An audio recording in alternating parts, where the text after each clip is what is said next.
Hello,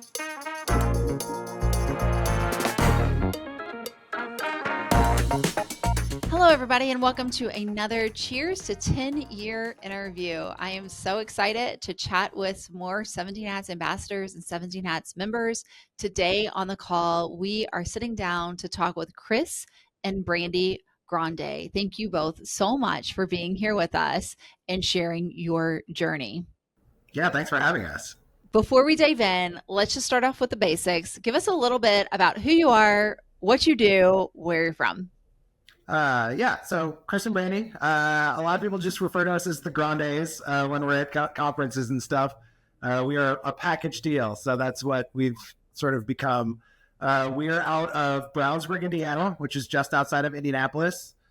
We do weddings and high school seniors mostly, with a lot of commercial headshots and families and things sprinkled in there. So weddings and portraits is our bread and butter. So you're one of the many photographers that started on the platform back when we very, very first started. So many people think that 70 Hats was built for photographers, and it wasn't. We just have a whole heck of a lot of photographers, including myself as a photographer back in the day, on the platform. It seems to work really, really well. So how did you first hear about 17 Hats back when you guys first, encountered it? We heard about it at Shutterfest, actually. For those of you who don't know, Shutterfest is a great photography conference that we've been going to, every year with the exception of the first year.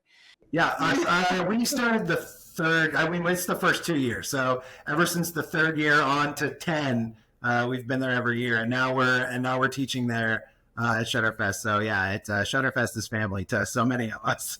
That's awesome. It is. It's such a great conference. It's a small conference. It's not like, I'm not going to say small. It's fairly big, but it's not like one of these ginormous conferences that you don't get to know anybody.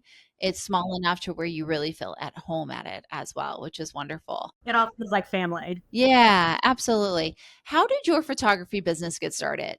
So she looks at me. So our photography business started. We were both military when we met. Wow. We were both in the Navy. We actually met on an aircraft carrier. Story for a different time. But when I eventually got out first and was deciding what I was going to do, I was doing IT work as a government contractor at the time. We were in DC and needed to do, use my GI Bill and stuff. And we eventually got, after that, we got married and had a not so great experience with our wedding photographer. Oh, no. So I told her, I was like, the one thing I want to pick is the photographer. You can pick literally everything else for the whole wedding. Whatever you want is yours. Let me pick the photographer. So I picked solely off of their portfolio, and I liked the work. And the pictures turned out okay, but the experience, I could not tell you her name to save my life, so many years later. We actually directed most of our own photos and decided where we were going to go and what we were going to do. And halfway through the reception, we noticed that she was just gone. Like her hours were up and she just left. And then maybe 4 months later, we just got a link. Here's your photos. Go download them. And that was it. And so when I was trying to decide what I wanted to do with my degree, she was like, well, you love photography. Like, go back and go to college for photography. So I did. I went back and got my degree in photography, and then decided that, we wanted to start doing weddings. And we were living out in Washington, D.C. at the time and did mostly weddings. Then we moved out here to the Midwest and transferred to doing mostly families and seniors and stuff. And I shot our first wedding by ourselves. She loves this story. So it was originally Chris Grande Photography because I had a friend who was a photographer, and it was his first name, last name photography. So I was like, I'll do the same thing. And I shot one wedding by myself and went, I cannot do this by myself. I need help. So she told me she would help me on one condition, and that we had to drop Chris from the beginning of our name. So we became Grande Photography at that point. And from then, every wedding we've shot together since. I love that. I want to go back to your experience with your photographer, because I think this is a common misconception for consumers that are hiring a small business owner, right? So the assumption is, I look at their website, they have, great images, whether it's a photographer or a balloon artist or a bakery or whatever, right? You have great images of your profession on your website. But if your client experience sucks, it's horrific, right? It's horrific. And I think consumers today who are so bombarded because there are, whatever the industry is, there's so many photographers who claim to be photographers, but do exactly what your photographer for your wedding did, right? Kind of shoot and burn. Here's your images dropped off. Like, you would have probably happily paid them for more time at your reception because y'all were having a good time. But not even having that option is a bad experience. Yeah. Well, and like we learned from it as far as how we run our business. Like we make sure anytime we leave a wedding, we're like, hey, our time's almost up. We're about to leave. Is there anything else you need us to cover before we leave? Anything else we can do? Just to make sure that they're aware of what's happening. And it's not just like, hey, where'd the photographer go? Because you're not watching a clock as a bride. Yeah. Absolutely not. Let's dive into this a little bit. I want to go deeper with this because I think obviously I talk about this all the time. Experience is so important. Experience is how you can stand out from the crowd. Experience equals referrals. Experience equals higher tickets. Um, how have you dealt with this in your industry, in the photography industry, in your town, of making sure that people know that, hey, hiring a photographer is more than just getting pretty pictures? Oh, 100%. We're probably, like I said, we're in Brownsburg, Indiana. It is a small farm town outside of Indianapolis. And we're probably one of the most expensive photographers here. But people still come to us because it's more than just, taking photos, giving you a CD-ROM, with your photos on it, or something like that. So, yeah, we lean really heavy into our experience, from, turnaround times. You're going to get your photos back in 2 weeks. You're not going to get your wedding photos back in 6 months. And you're going to get email reminders before any appointment, before any meeting, before, you're going to get all, whether you're booking your session online and picking from our calendar or any of that, we're going to, communication is completely clear the whole time. And, when we're talking to photographers, we tell them all the time, like, there are photographers who are not as good at photography as you that might be doing better than you simply because their communication, their experience, the red carpet that they're rolling out for their clients is more than what you're doing. I think that's huge because I think a lot of times as small business owners, we forget that the consumer's eye is not as tuned into details and greatness as our professional eye, right? So at some point, good is good enough for most people, not for everybody, but for most people. And so I think you have to really balance your time management and your creative art so that you're not sucking up so much time being a creative that you're not getting paid for what you're worth. And there's a balance there. How have you been able to navigate that balance? It's, you want to take that one? It's a lot of trial and error. There's definitely things that we've tried to do that we've failed at and learned from and just moved on to the next thing. I think there's a lot of, and not just photographers, but just small businesses, especially when times are questionable, they're afraid to experiment with things. And I think you have to really experiment and try new things and not be afraid to fail at things and go on to the next thing. If something doesn't work, like, don't get down on it. Just, what did you learn from that? And then move on to something else. So whether that's, if you raise your price and people, you can always bring your price back down, or, if you serve Fiji water in your IPS room versus Costco water and it doesn't make any difference, like, okay, we'll go, you can always try different things to increase your level. How many emails is too many emails? At what point do people say, I don't need 7 reminders for something like that. So, we're always tweaking our packages. What products are clients responding to? What products have we been trying to push, but like just nobody wants them? we actually had a product. I don't want to say what lab it's from, but there was a wood a wooden print that was literally printed on wood, and we could not sell them to save our life. And we had our family portrait in our home printed on this. And people go, "Oh, that's neat," but no one ever wanted to buy it. So we're like, it's never going to sell. Change to something else, whether that's metal or acrylics or something. So like, but if something comes out that you're interested in, like, it never hurts to try it once or twice, and don't just try it once. Like, you have to try it several times, because it's always a game of averages. You can't try to run a Facebook ad and it doesn't work the first time, and you're like, well, Facebook doesn't work. Okay, well, Facebook works for one because people are spending millions of dollars on Facebook ads, so it works. Something you didn't work. So what can you do to fix it? Yeah. I love that, because so many people, when creating a client experience, they think, well, if I go and I change this, then that's done. It's changed. I can't change it back. And it's like, no, that's not. You try things, you experiment, you see if it works. And if it doesn't work, that's okay. You pull it back, you try something else. So I love that you dove into this a bit. Yeah, absolutely. We've gone back and forth over things many times. And what worked in DC doesn't necessarily work here in Indiana. It's a completely different market. In DC, we were photographing more weddings and engagements than anything else. But here, we're photographing more high school seniors and more engagements and headshots. Like, the demographics are just different. There's children in DC, obviously, but there's so many weddings happening out in DC that's the demographic out there, that you just have to pivot.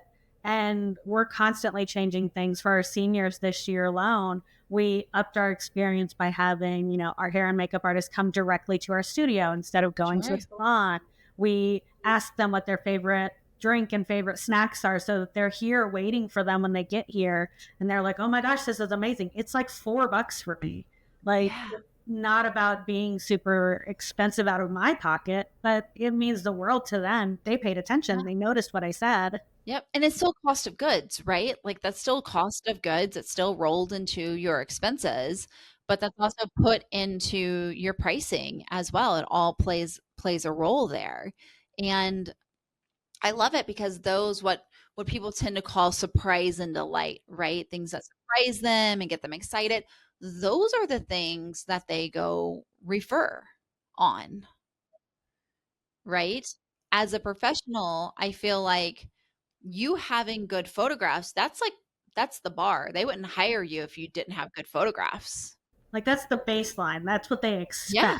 You have to, especially this day and age with the economy the way it is, and we're expecting these people to spend thousands of dollars. They're not spending thousands of dollars if I can't wow them with something other than a pretty picture. Yeah. Okay, let's dive into it even further and talk about the emotional side of it. I'm loving this conversation. Let's talk about the emotional side of it, because a lot of purchases are emotional. We know that in today's world, where there's not, I mean, sure, we have pragmatic purchases, but even pragmatic purchases, right? I need to put a roof on my house. That's a pragmatic purchase. We don't want to do that because we have all these emotional purchases that we want to make instead.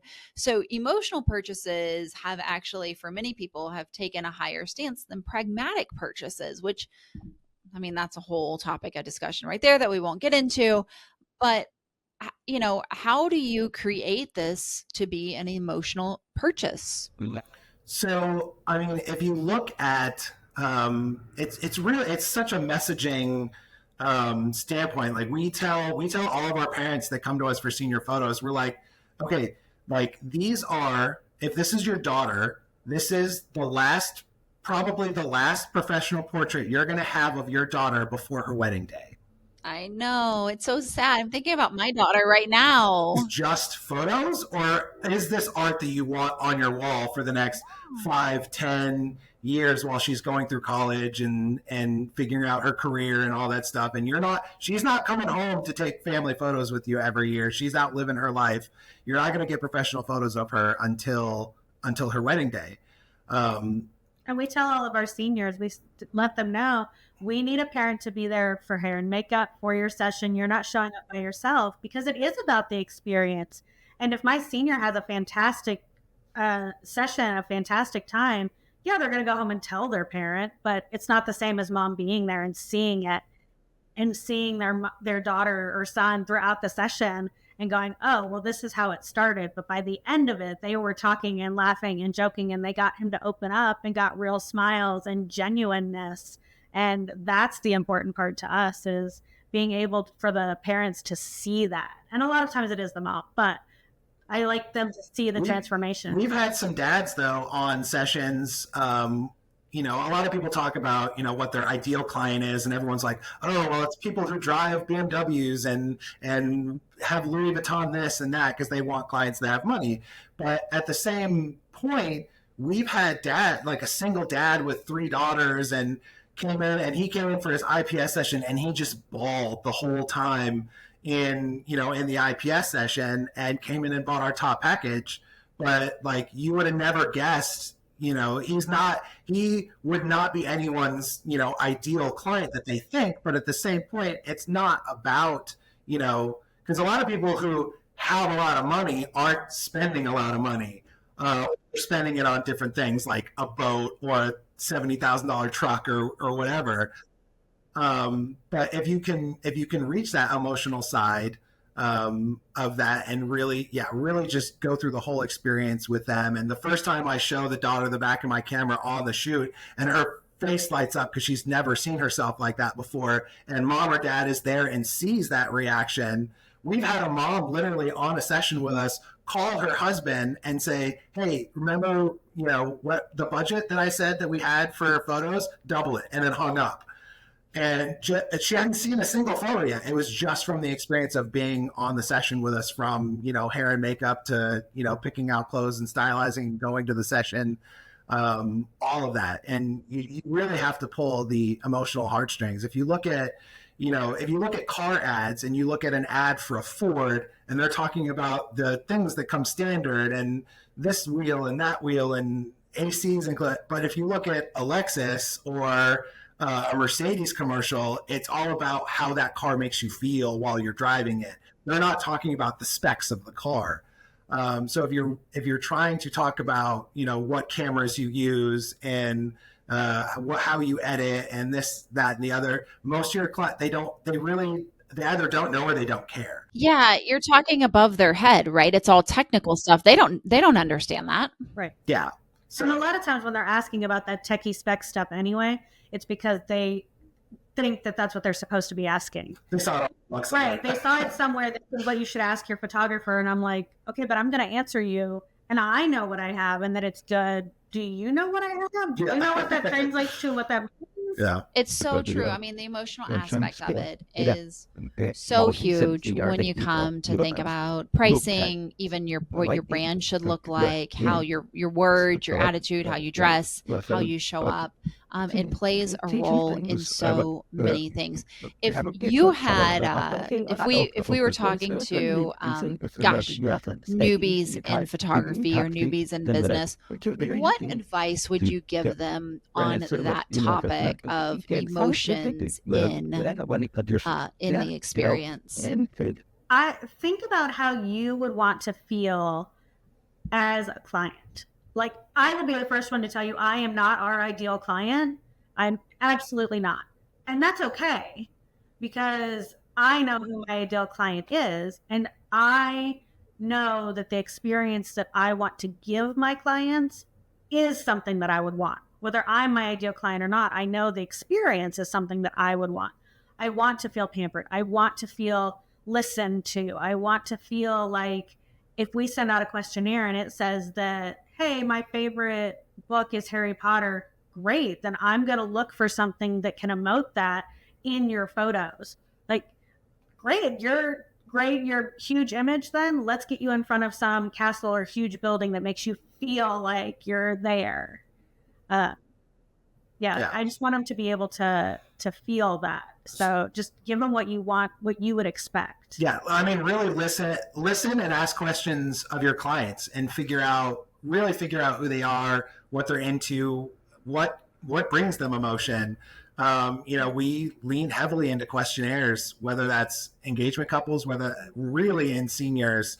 What are you into? What movies do you like? What books do you read? What hobbies do you have? How do you describe your clothing style? And we're gonna pull all that into the photos and the experience and the locations we're picking and the clothes that we're picking out. But when they feel listened to and feel seen, they feel more comfortable. That's amazing. Well, my last question, because I think this will go into what you were just saying, is how does 17 Hats help you with all of this? Oh, absolutely. We've used, we literally have a 4-digit account number for 17 Hats. It's amazing.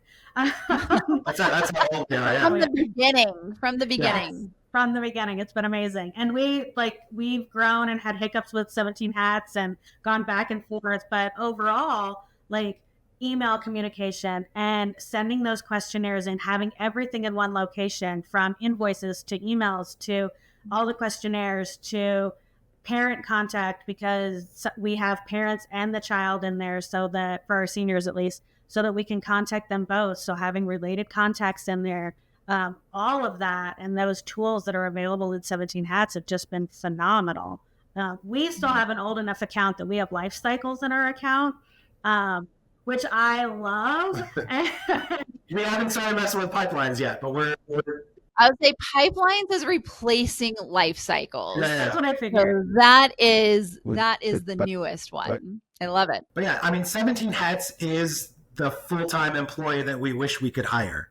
And, whether it's your website, whether it's, the editing service you use, whether it's your CRM system, you have to think of it as an employee.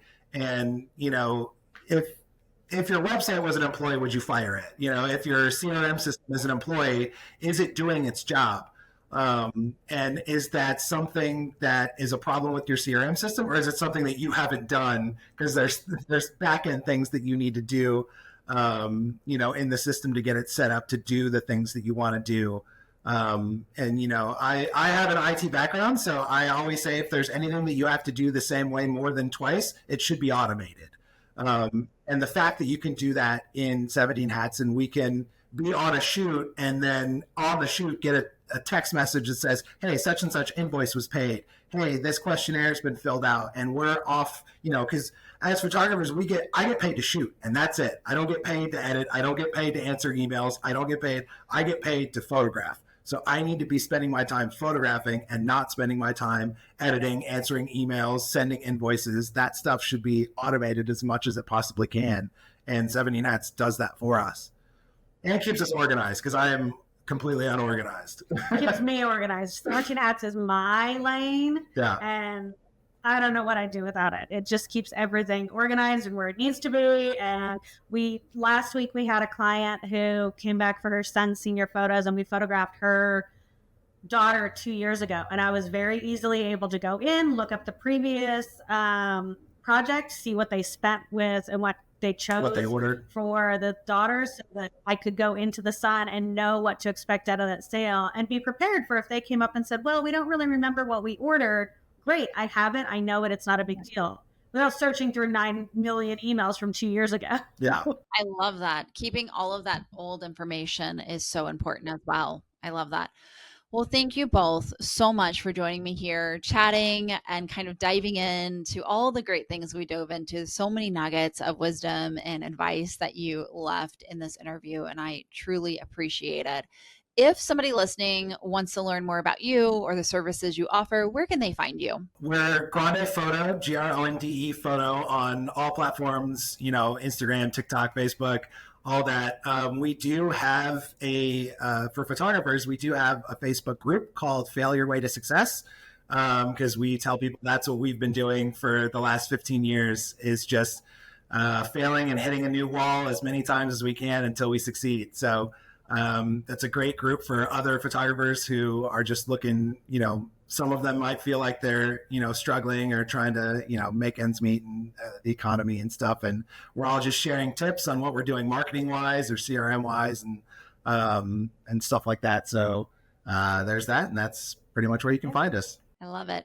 Well, thank you so much again for being here, sharing everything. For everybody who's listening, thank you again for joining us for another 10-year interview. We hope you are enjoying these. Until next time, cheers.